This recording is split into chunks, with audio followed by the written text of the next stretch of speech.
Hello, in this video I want to show you how to pack your files into RAR and zip archives on your HTC Desire 22 Pro. So first let's make some files.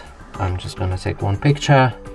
Then we can open the RAR app, which we've shown how to download in our other video.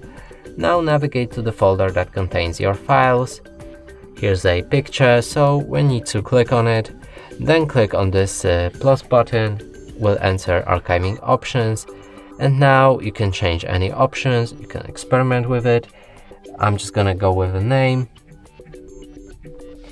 Then when it's ready, click on OK and your files should be packed. And that's it for this video. Hope you like it. Please consider subscribing to our channel, leave a like and a comment below.